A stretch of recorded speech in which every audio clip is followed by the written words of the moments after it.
Ladies and gentlemen, welcome to Zoom into Wine.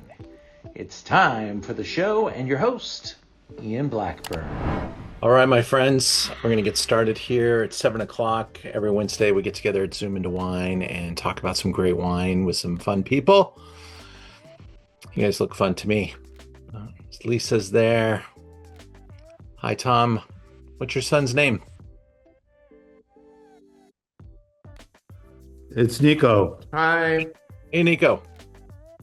Dude, he's not a rookie here. This is not his first rodeo with you, but Yeah, no. yeah. Happy about that. Yeah. Philip, thank you for joining us, sir. Hi, Ian. It's nice to finally participate. I've been experiencing it secondhand through Gary Gilkel. He's a very good friend of mine, 25, almost 30 years now. Good man. Please send him our best. Hope he's doing well. Yeah, he and his wife were at a wine pairing event or something like that out in Morgan Hill today, so they couldn't join. But I'm like, we were up wine tasting. We were up. Well, you would know him, Tom. Central, like up by Fresno, kind of out there in the central valley. Okay. Well, we are gathered here tonight to talk about German Riesling and Austrian wines of various sorts. So let me get us centered. In fact, I have just kind of was playing with the map, trying to show some of the various areas that we're going to be covering and spanning here. Looking at Germany and the Mosel and all the way into Austria with the Danube River. These wines are very river oriented, and it's a wonderfully beautiful place to visit and explore. We're going to cover a great amount of history and taste some amazing stuff. So let's get started with wine number one to kind of set the tone. I want to start by saying that I started off with drier wines. We'll move up in sweetness a little bit, but a lot of people think German wines are always very, very sweet, and that's not the truth. The truth is that these wines need a little bit of sweetness sometimes to allow them to be more accessible, less tart, less bitter, less drying. There's so much acidity in these wines, and I always liken it to like making lemonade without sugar. Lemon and water does not taste super thirst quenching. A little bit of sugar can go a long way. So in the sweet wine, just so you get a little reference, in 1945 some of the sweet wines of Germany were selling for exactly the same price as the finest first growths in Bordeaux.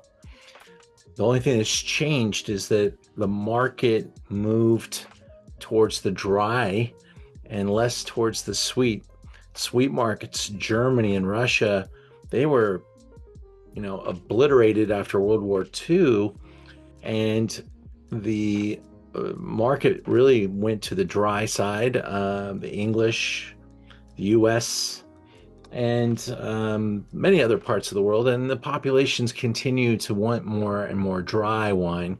So some of these efforts are seeking new opportunities, and some are the result of years and years of continued improvement, not only in grape growing, but also in winemaking and technology and understanding and trust and the markets themselves. So here we go. Wine number one. We start off with an Erse Lage. Oh, I got my bottle right here. This is remarkable stuff, and I can't wait to get some reaction off of it. It's not a brand that everyone may worship, because there are some of those brands in this marketplace, but it is a brand that is getting some very good marks and creating its own reputation as we speak. And so for its price point, it's an amazing bottle of quality. We are in Austria, and this brand has been owned since 1803. So generations have gone by here, and they really focus on the steep slopes with some very steep 90% gradients. That's hard to imagine. You'll be lowering yourself down into those vineyards, which is often how some of these very steep slopes are farmed by hand in really unique situations. The slate soils are really a mark of this wine and also of many of the German wines that we're going to be of. Well, we're only going to taste a couple Germans tonight, but slate, it's a unique stone. We don't have a lot of representation of that here in America. The Finger Lakes have it, but it's like compressed shale. And I actually have a little piece here that I brought back with me from Germany, and it's very brittle. Let me get that out of here. Here's my champagne rock, and here's a piece from Australia. Okay, here's a little piece of slate. Didn't want to disturb the ecosystem too much, just took a little piece. But when you feel it, it's really smooth. It's very brittle. It has different colorations. There's pink slate, there's blue slate, there's just regular slate as well. The whole region, between Austria and Germany went through some radical ups and downs. The early 1970s, you heard of wines like Blue Nun take over the world, probably to a point where it just burned out the entire category. They had some kind of tragic decisions that were made along the way that really kind of took the market in a downward direction in very fast succession. But they've been battling their way back by making wines with higher ethos, no herbicides, no pesticides, doing very hard work.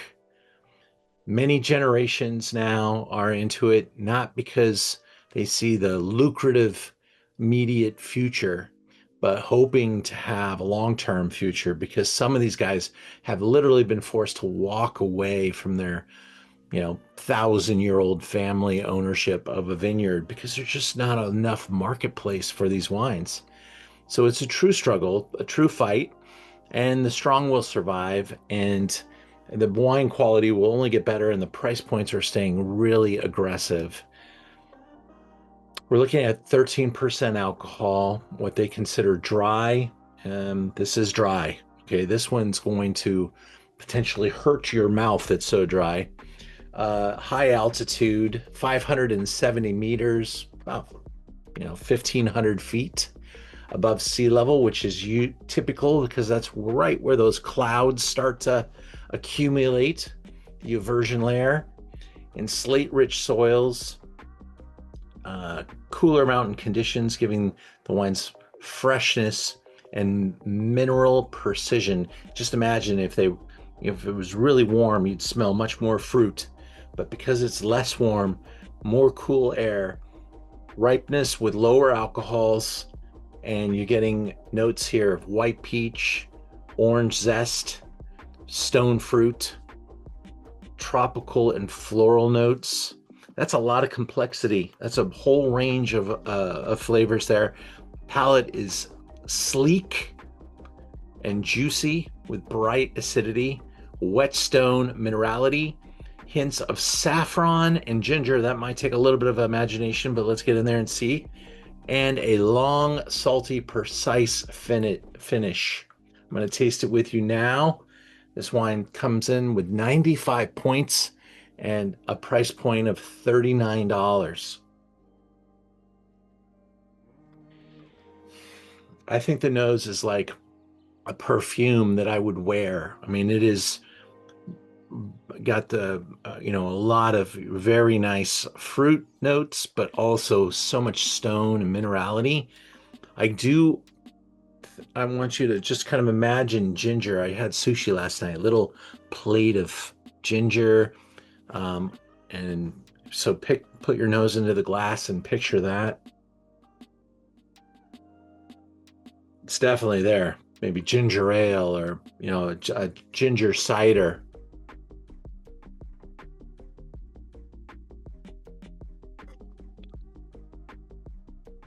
Like you're licking those rocks. You can feel that in your mouth. Firm, lots of tension, crispy, intensity. That'll wake you up. That will wake you up.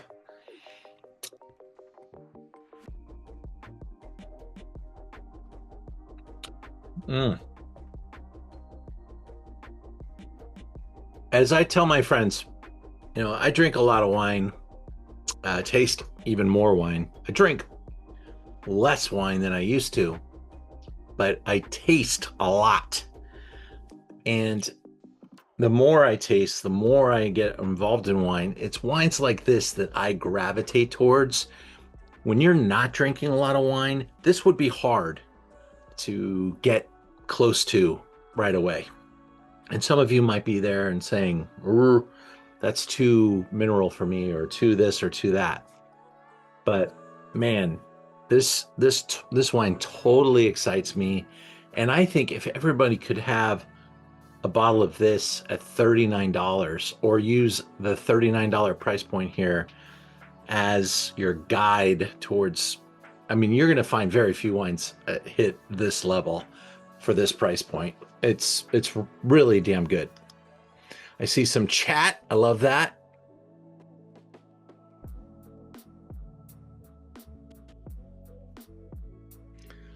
Very good. I see some comments about Ted Medeiros last month.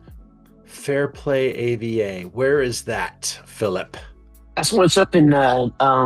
It's just outside. Like almost, you're getting up into the Sierras. So it's tiny little towns up there. He moved, from he was down there, down by Gilroy, and he moved up there to Fair Play. Like I think he said 7 years ago. But I was really surprised. We kept going up and up and up and up and up. You can go up too far, and what happens is those windows, that growing season gets smaller and smaller and more intensified, and so you really need to, once his production is pretty small, but that minerality, up there is really interesting, and I'm really picking up. This is very mineral, but it's a different, the California minerality you get down in Paso Robles or down in Santa Maria, minerally, but different, very different. Very different, yeah. And there's nothing like Austrian minerality. It is like surgical. That stuff is intense. It is part of their culture. It's part of the way they speak about wine. There's a purity. There's a focus. Very precise. And the way it tastes, they want you to know where it comes from. And so this is a very well known site. It's an Erse Lage, so that means like top vineyard, and it carries a 23 vintage. This will age for a long time. I think it's ready to drink, but it will be around for, the producer would love to open this when it's 10 years old too. Let's move now into wine number 2 and get another expression. This time also Austria, but we are now in Grüner Veltliner, and another top wine for the money. This one is quite unbelievable. We're in Kamptal, again along the river bed, the banks, the very kind of the silty areas of a lot of the wind from millions of years ago blew the soils, the silt over the top. the river kind of carved through it, and it made these silty banks. And I think you can almost smell the silty soils that defined this region here. I had some help with this wine because the importer was available to record with me. So let's go to Chris Dugan. This guy's really into his Austrian wine. So let's go and hear what he has to say. Good Hirsch. Yeah, this is one of the great crown jewels of the Kamptal. So we're in northern Austria here, northwest of Vienna. Kamptal is a tributary that flows into the great Danube that runs through Hungary and Austria. So this is a family-run estate. The estate dates back over 500 years, but the Hirsch family purchased the property in 1878. They are by biodynamic estate, and they're one of the founding estates of the Respect. It's a biodynamic growers association that is focused on wine and the other certifying body would be Demeter, but they also work in other types of agriculture. So this is a biodynamic growers association that just focused on wine. So they're in the Kamptal. Their winery is located right in the heart of the region, very close to the vineyards. A full 2/3 of their vineyards are Erse Lage, so Grand Cru level vineyards by the OTW, which is like the VDP or the top growers association in this region. So yeah, they have lots of Grand Cru level sites like Heiligenstein, Geisberg, Renner, Lamb, but just really beautiful wines.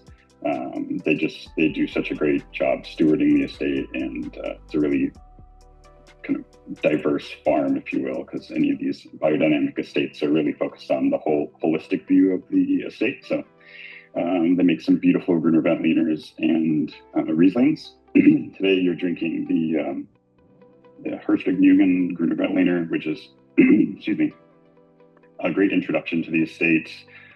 Beautiful fruit, everything's hand-picked, whole cluster pressed, really gentle, just such beautiful clarity to the wines. Grüner Veltliner is a grape that has nice thick skins and kind of loose bunches, so just really beautiful fruit, and also has a little rotundone pepper, so the same kind of pepper note that you find in Syrah, also that same compound is found. So really lovely kind of citrus and stone fruit and pepper, but just really beautiful clarity, nice bright acidity, just super detailed. So I love these wines. I always get texts from friends who are out to dinner and they're like, what should I drink? Sending me a picture of the wine list wherever they're at. And I'm like, always choose the Grüner. You can trust that it won't be buttery, over oaked, and just the winemaking across the board in Austria is so high. So it's just a great bet.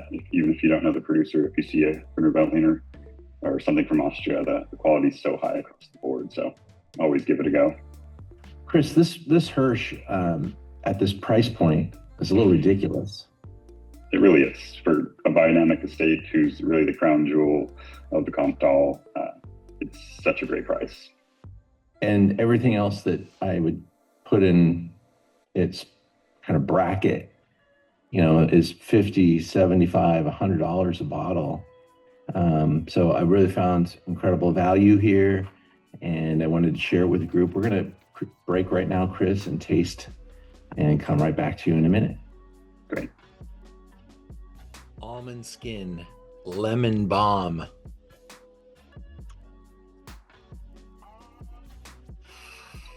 It is quite nice. I hope you guys enjoy Grüner Veltliner. And $25 is the price for this 93-point selection. That's working really hard. These wines are typically under Stelvin, although the Riesling was under cork. But I have no hesitation, regardless of the closure, on either of these bottles. I just think they're incredible. Yeah, I'm glad you think so, Phil. I think it's a great buy. And I kept having to check the price. Did I get the price right? Because I was really saying to me, sometimes a mistake a wine shop might make, like me, is we'll bring in something and it's a 6-pack and I'm pricing it off of a 12-pack price. So I had to double check. I'm like, I got that right. Or they're giving it to you because you've got distribution, angle or something like that. So you're not paying, distributor, full distributor price. No, there's no such thing as that anymore. Everybody gets the same price anymore. But it depends on how many cases you might buy. If I buy, whenever I buy from a distributor, you're going to buy 5 cases. But it doesn't have to be the one brand anymore to get that 5-case deal. Plus, now with the way distributors are trying to control their costs, they want certain dollar guarantee to pay for the shipping. So, it's usually a $500 minimum and 5-case minimum, or sometimes you can get there a little faster. More expensive wines get you to 500. They don't care how many cases. But on something like this, it's just like, wow, it's really, really a great little find. And I'm always looking for the right wine at the right price. And this checked a lot of boxes for me. I think it's very complex and really interesting. Or if my designer gave it to me so I can click in there. Let's see who gave that nice review. Falstaff, okay. But I like that lemon balm note because it's not like fresh lemon. It's not like citrus peel or anything like that. It's got kind of that balm character, almost like a lemon air freshener. And white raspberry, they say, chamomile. I like the chamomile note. They don't mention that pepper, but they do mention the fresh almond, and I like that too. It's almost got like a almond milk character or a nose. I made some lattes with almond milk, and I could smell that almond skin kind of character. Yeah, I was gonna say that lemon pepper almost. Yeah, that pepper thing.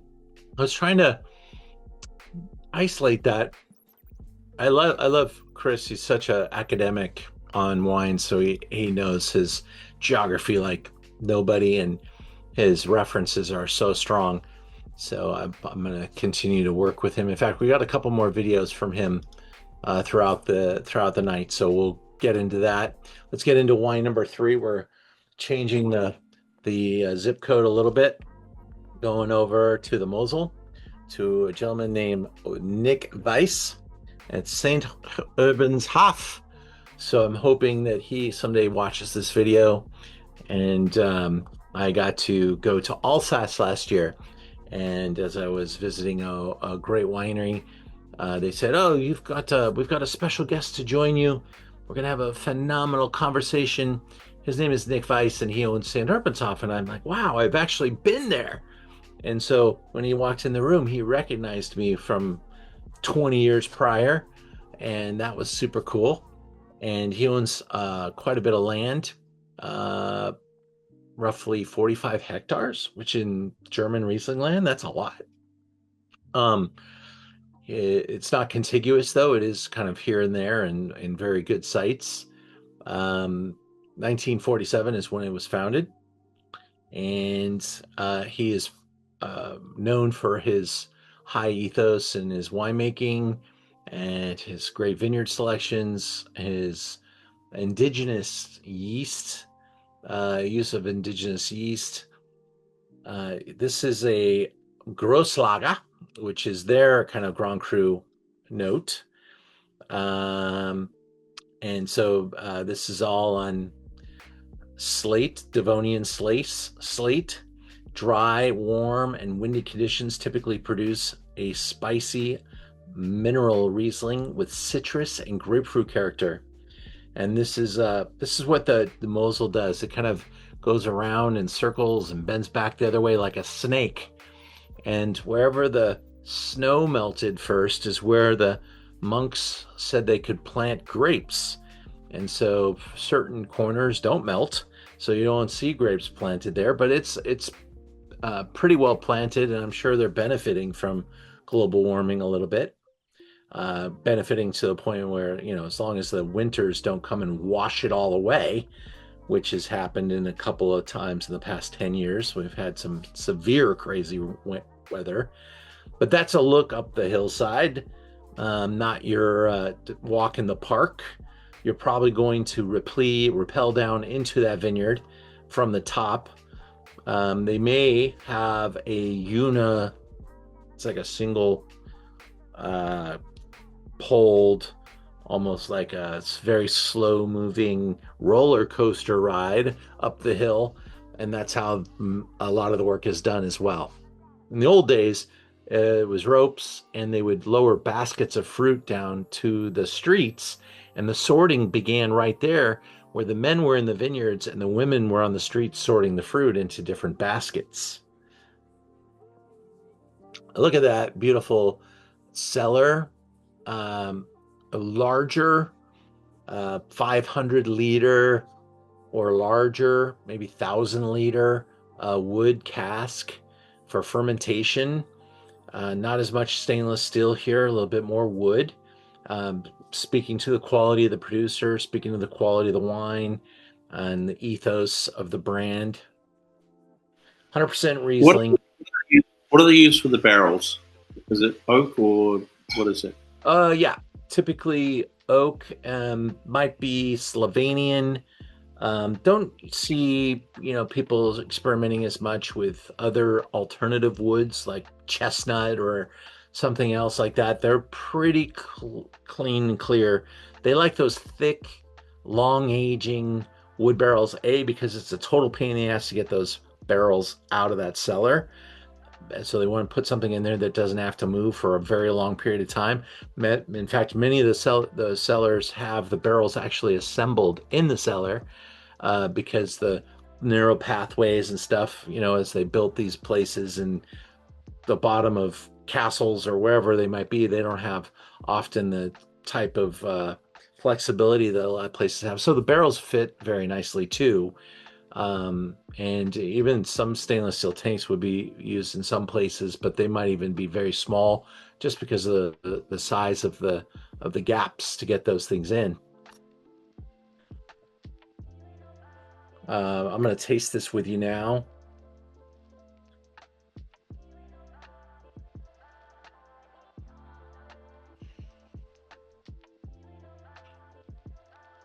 A little softer, less intense than some of our Austrian examples earlier. This does have, you can even smell and detect a little bit of wood in the nose. It's kind of that warm vanilla kind of underneath that vibrant green apple fruit, pear, citrus.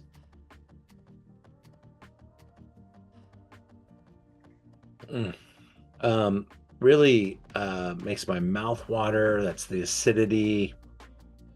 Kabinett is the level of sweetness here. So kind of made for the cabinet. Seriously. And that when they're picking the grapes, they'll pick very early. They'll pick Kabinett and make it fresher and with intentions of fresh fruits. And this wine, let's see the alcohol here. Oof, I'm gonna need to put on the readers. Hold on a second. It's teeny.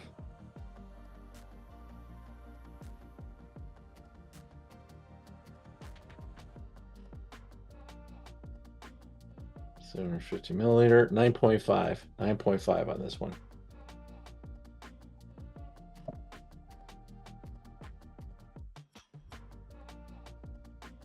I like that flinty. I saw the word flinty.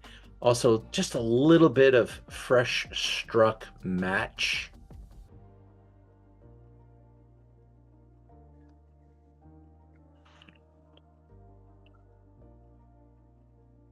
Paul, I hope your wife's able to taste this one. I hope she likes this. She's sitting right here. She's loving it. Excellent.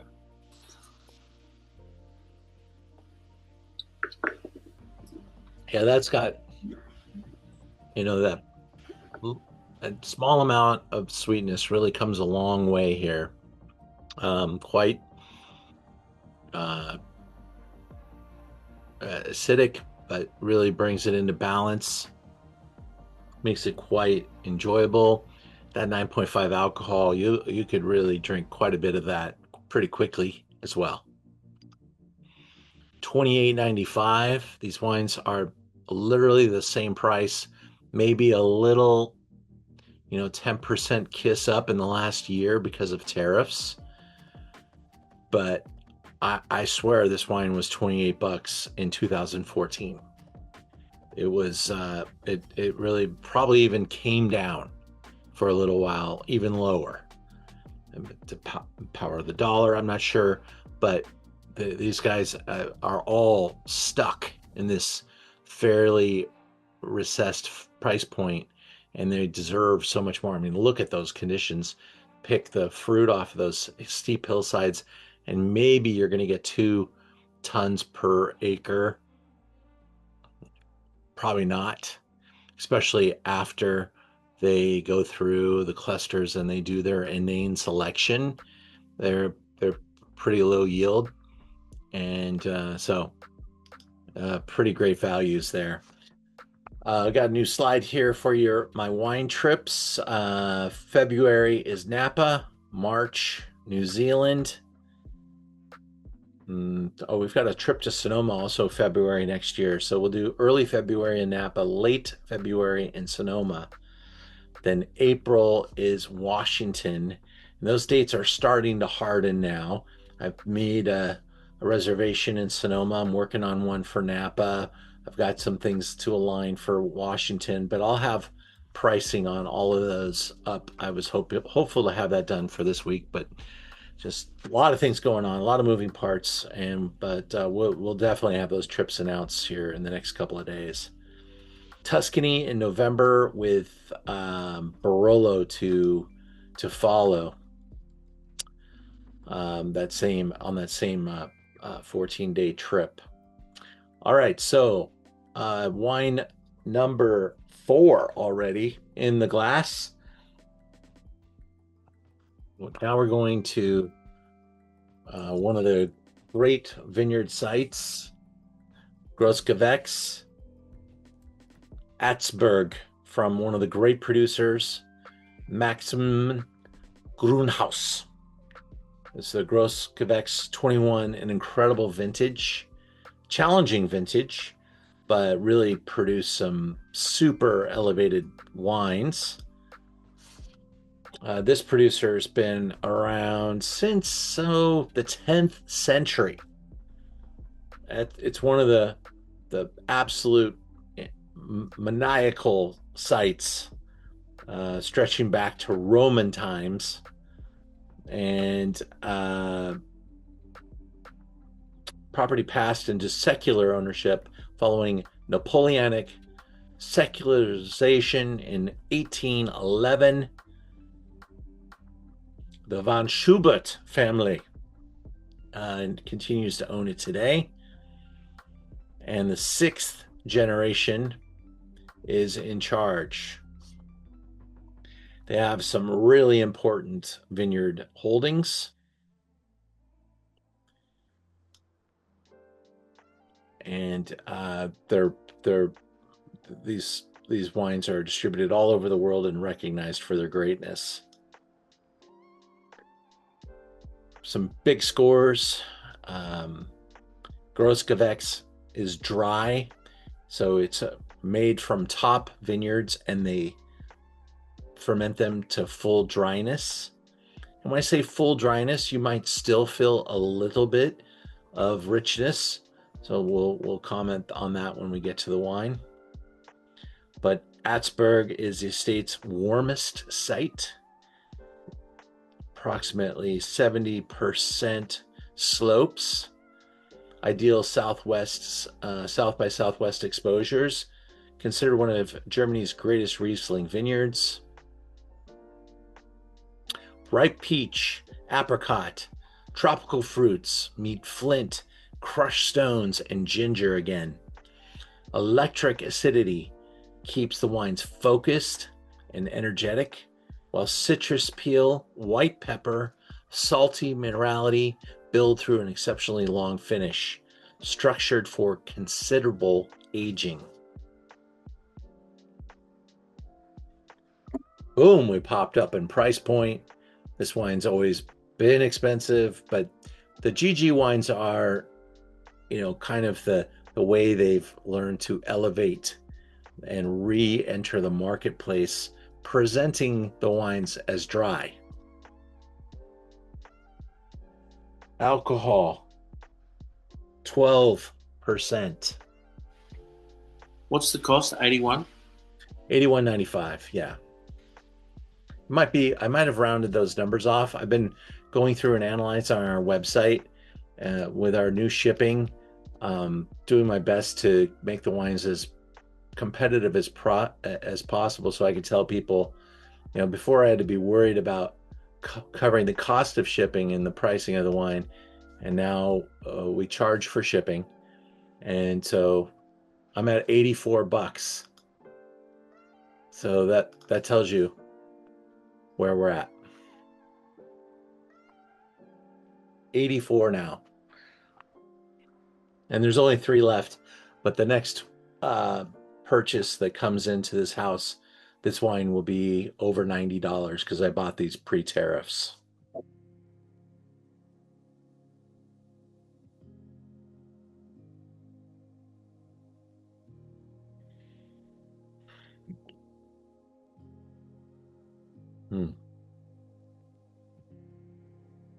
Paul, does your wife also like this, or is this too dry for her? It's a little bit dry for her. Number 3 was her favorite. Got it. Just for those of you tasting along with us here, see how long that tail of acidity is and how it continues to cleanse your palate. You can feel that just kind of reverberating. That's the mark of a great vineyard, and it's not turning bitter, it's not turning sour, it's just slowly helping you, basically cleanse your palate and get ready for the next delicious bite of food. It's beautiful. Beautiful stuff, huh? Yeah, it's really good. Maximum Grünhaus. It's fun to say too.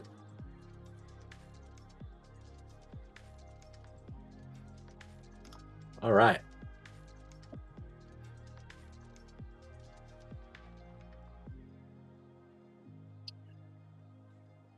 Delicious, fantastic. We move into a little different direction now. And Paul, get your wife onto this next one because this is a great little find.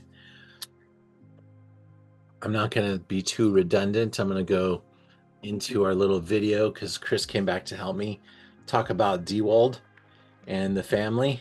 So we'll talk about it after he's done. Chris, you're back. We've got another wine that you guys import. Let me pull that up for us and get us in there. We're talking about a producer called Diwald. Tell me about Weingut Diwald. Yes, super excited to just bring this on in the last couple months. The current proprietor, Martin, came out to California. We did a nice tasting. You were there. You got to taste the wines. So super, super exciting estate. They're in the Wagram. So again, we're in Northern Austria. The other kind of benchmark estate there would be Bernard Ott. And they've had a lot of influence on each other. They're all friends. Kind of all these producers are quite close, and they share different tips and tricks and kind of philosophies about winemaking. But Martin's parents created the estate back in the 60s. And they were one of the first people in this region to go organic. So in 1976, they went organic way before it was cool or even kind of economical to do so. But yeah, he took over in 2006 from his parents, and then took the estate biodynamic just recently in 2023 after practicing for a few years. So makes a wonderful array of wines and lovely Grüner Veltliner, Riesling, the Zweigelt, and today we have the Furmint. So he's in a kind of up in the foothills in a cooler part of the region. That's where Bernard is a little closer to the river, a little warmer, kind of microclimate. So these wines are super light on their feet, very chiseled and detailed, and just so fun to drink. So Furmint here, one of the grapes that you don't see as much in Austria. You'll see a little bit in Burgenland where they make some sweet wine out of them. It's also the main grape of Hungary's Tokaj. Has thin skins, really high acidity. It's great for sweet wine, but it also makes a really great dry wine. Hungary is kind of seeing this resurgence of dry Furmint as well, but just such a fun grape, kind of citrusy, orchard, but tons of minerality, tons of acidity, super fun to drink. So I don't have this one in my glass in front of me, but should be super just racy, lots of kind of wet stone and citrus and just lovely, lovely wines. In 2021 as a vintage overall in Austria was pretty outstanding. It was, one of the best in the last 5 or 10 years. Great ripeness, tons of freshness, good acidity, healthy fruit. It is now my official house wine, Chris. This wine is so much fun. And we love going out for, whether it's Asian or Indian or any kind of spice. Okay. There's just enough plush warmth in the glass to embrace that, and that spine of acidity is, like you said, chiseled, and there's just nothing like it in the wine world. I think it's so unique, and like you said, there is not a lot of dry ferment in Austria, so it's a little bit of a unique item. But it's called Ferment vom Löss, so from the low soils, right? Exactly, yeah. So this whole area, kind of north of Vienna, is the Pannonian Plain. So it was a former ancient seabed, but then you have this windblown loess that came off the Alps. So this kind of often calcareous, kind of windblown soils that have blanketed and kind of compacted into more soils over the region. And all over northern Austria, you see this kind of interplay between more hard rocks, kind of granitic type rocks, and this loess soil that's this more softer windblown soil. And then so on the harder rock, you'll find Riesling planted, and then lower down where that's either eroded or you find Grüner Veltliner, or where you find the loess, you'll find the Grüner Veltliner, some Zweigelt, things like that. But Riesling really needs to be planted. Hard rock, it likes to suffer a little bit, but Grüner likes a little richer soil, the kind of soil that runs through your hand and holds a little more water. So the Zweigelt also does great on the low soil in the Furmint as well. Fantastic insights. We're going to taste this wine with a group now, and we'll be back. We have one more wine with Chris. Cool. I hope you guys enjoy this little find. You didn't see that wrong. This is only $12.99 because I bought every bottle from the prior importer on the what they would call a closeout. And so I got 30, probably 36 bottles or so remaining as of the moment. It's a wine that I would buy a case at a time if you like it, because I won't be getting any more, and when and if I do, it'll be at the full price. But it is a really good value, and 2021 is, anything from Austria, I would buy 2021 Rosé and tell you got 3 or 4 years with it. This one's nowhere near getting old. In fact, it's probably just getting good. So I really like it where it's at. It's not trying to be the most expensive wine, but quite a people pleaser at that price point, and really great with food.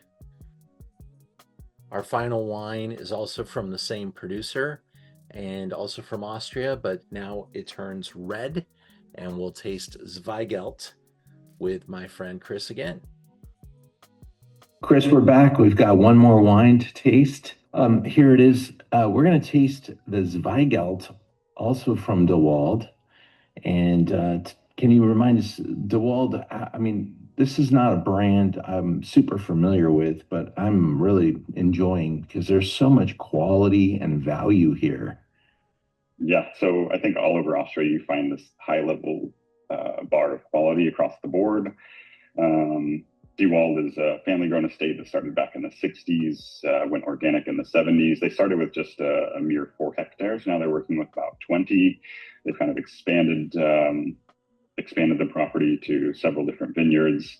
So the Zweigelt here, super fun grape. It's a crossing of Blaufränkisch and Saint Laurent, which is 2 of the other main red grapes that you find in Austria, and it kind of sits stylistically in between them, as where Blaufränkisch is a little deeper, a little spicier, a little firmer. The Saint Laurent is a little more kind of like a European Pinot Noir, Eastern European Pinot Noir, a little more delicate, a little silkier. This sits right in the middle. It does well on a variety of soils, has a lovely kind of dynamic way that you can work with it. You can make light, fresh styles like we have here today that are just really easy drinking, can take to a nice chill, or you can make more kind of sturdy, robust styles that maybe have a little bit of oak on them. So it does really well in a variety of different styles, but such a fun grape to drink. We mostly find it kind of in the north or in Burgenland to the east, but such a fun grape. It was, again, a crossing that was produced in the early 20s at the local, close to Neuburg, the wine school there. So just such a fun grape. If you see it, drink it. Usually it's in a very fun, approachable, easy drinking style. And yeah, I'm just a big fan of the grape and the style, and I love what Martin's done with the wine here. Thank you so much for your insights, bud. You got it. Have a good day. $24 a bottle. These wines can be so great at, in the summertime, like right now. Put a little chill on it. Great with barbecue. Even like a sweeter barbecue sauce, that acidity would cut right through it. Korean food, so tasty with Korean barbecue. Just a couple things. I mean, there's no limits here. Burger, just a really nice house wine. Delicious, good acidity. Alcohol's in check. Probably 12 as well. 13. And delicious. Coming up and zoom into Wineland next week, we are doing Lambrusco, and the way we're doing that is we're sending either a bottle or 2, so you could do the whole program, but enjoy a bottle of the wine. The wine's fairly inexpensive, so it didn't make sense to try to figure out how to break it into little expensive jars. So, but Lambrusco is a pretty sizable part of our business. I carry a really nice selection, and we're going to taste 2 very good renditions next week. And if you've ever been to Emilia-Romagna and you've had some prosciutto and these little pockets of heaven, bread like ravioli type of piece of bread right out of the oven with a prosciutto and a glass of Lambrusco, they hook you. It's, you gotta kind of like, you gotta get your share every once in a while. Australia. We're going to taste some really good stuff, a little bit more esoteric approach to Australia, not your mainline grocery store line. Of course, with us, we really just don't do anything grocery. So I'm really showing off some very cool wines from Australia.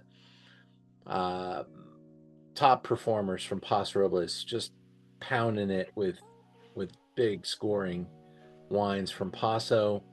Sangiovese coming down the pipe here. I've got an incredible collection of wines in and around Tuscany that I think it's going to make a really neat topic. Made in Spain, some great values from Spain, and some French finds coming down. But we've got all of our Zooms priced out into December. There's a Zoom in the middle of December called Top Wines of the Year. I haven't figured those out yet, but when I do, I'll post that price too. So we're zooming pretty hard into the middle of November, doing my best to keep them fairly tight. We had a couple get a little away from us, geeking out. They were hitting the 1.5 hour mark. We're at 52 minutes, so we came in under the 60 number. Hi, Doug. How are you? I saw you come in a little late there.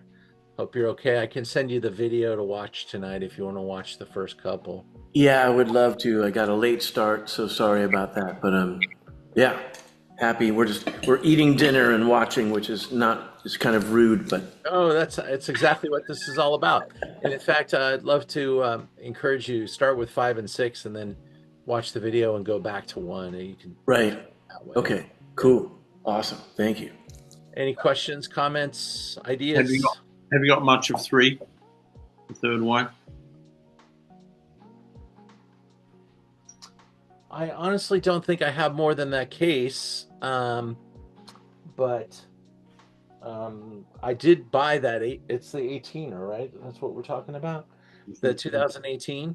I didn't buy that long ago. I could go back and see if there's more, but you're welcome to rack up as much as I have. I bought this. It was kind of showed up, and I just wanted maybe if you could give me a little bit of information on it. It's the Gewächs. It's 2022. It's an Alsace Gewächs. Vendegs Tavens. It was kind of by Albert Boxler. Yeah. So that is Vintage Tardif. Sorry. Late harvest. Spectacular. Boxler is at the top of the food chain. And Vintage Tardif comes in only once in a while. Well, they do a late harvest picking. And those and not many producers even bother because it's so much work. And so Boxler does it as probably one of the top references. That Gewürztraminer is going to blow minds. And that is not what I'd want to train someone to love, because that's $100 bottle of wine. No, it's 500 milliliter. So, it's cool. I can't wait to try it. I just wondered if you could just share what it was about. But I bought a bottle when I looked at the, I just thought, wow, that looks fantastic. Wait till you open that. The nose on that thing is off the charts, man. There's nothing like Vintage Tardif. Well, the only thing that would be like it is Selection Grand Noble, which is super sweet. That is sweet, but it's not super sweet. It is late harvest, so it's going to have full alcohol, full ripeness, unresolved sugars as well, but just an incredible expression of Gewürztraminer. And I hope she loves it. Loves it. Let me know if you want more of that, because I only bring that in like 6 bottles at a time because it is expensive. I'll try it Saturday and I'll let you know. Yeah. Cool. Hi, Lisa Test. Are you in Italy? No, not at the moment. Okay. Well, I got your lovely gift. Thank you. Oh, I can't wait for you to try it. All right. I will do it soon. He got wine from Veltliner, from that region in Italy in the north, a rosé. That should be lovely. Alta Piemonte. Loving that. Thank you so much for that. Philip, I hope you enjoyed. Did you have any questions? I just sorry. Yeah, my only question is, I want to get some of these, but it's August in Austin. Yeah. Do you guys have a shipper that can get it to us? I'll pay extra to get it. Yeah, we ship overnight, 2-day air sometimes. We find, but we also can hold it for you until it's cool. So okay. All right. Well, but I mean, these would go great in a hot Austin afternoon. This happens to be a really good summer, to leave down. And my wife, is not a huge fan of sweet. And these have, several of these have a very tasty, not sweet, flavor profile that is exactly what she goes for. And at this price point, we're spending more on shit here, than we could. It'd be worth the shipment, to bring it out here. We ship a lot to Texas because our prices are I mean, ridiculous. I mean, they're very good. way ahead of Texas. That's all I know. Yeah, Texas and, yeah. and certain parts of the country have some punitive taxation for the importers and stuff. Yep. And so we Yep. can even with a high shipping bill still make it make sense. So Okay. take a look at it and then Well, it's so nice to have the opportunity I've tasted them. And I kind of I know I want some of this and this and this and this and buy it versus kind of blind off your site. It's I hard. will say, Philip, I think you're the first person to Zoom with us from Texas, though. Yeah, well, it's because of Gary. So we like I said, we've been friends 30 years, and we were just like I said up in that very randomly he scheduled this. Usually we go to Paso, we go down to San Rio, we go to because that's San Lucia Highlands. That's our flavor profile. That's his hood. Yeah, and but he just randomly he's like let's make a left, and we went right out in the middle of summer to the 20 3,200 whatever 2,200 feet. I'm like, oh, where are we going? But it was I mean, it's Ted, right? It was very, very good small production, as you say. Like, I think the climate, they're he does not ship to Texas. I'll tell you that for nothing. Well, it takes a special license too. It's shipped Texas, and it's volume related, and you have to. It has to be worth it for the volume, for the hassle, and completely understood. My and all that. largest single client is in Texas, so we ship quite a bit to them, and I'm very thankful. Well, thank you. And that was my very selfish question. Everything else was self-answered, and thank you guys for letting me crash this. I'm not as. Do it more often. We need more Texas followers, so spread the word. Well, I'll do it, and my wife would love this. I only got one tasting. I didn't even think that. I'm like, oh my god. She's like, I'm like, you got to try 4. Okay, yeah. You got to try 5. Okay. So I got my leftovers in the Yeah, the shipping cost is the same for 1 or 2 kits. So I'm sure. I know, of course. I was like, oh, and the actual tasting is nothing. It's just getting it out here. So anyway. Somebody else is going to talk. I didn't mean to talk over, but thank you for. My pleasure, Philip. Thank you for being here. I will be back. For sure. Thanks so much. Hey, Ian. So I hope for the first time this year to go to the Barossa or South Australia. But I did taste something this year which blew my mind. And I'm a big fan of Standish. I don't know if you know Standish. I know the wines. Yeah, the Relic I tried the Relic recently. And that's outstanding. I just thought it was just absolutely phenomenal.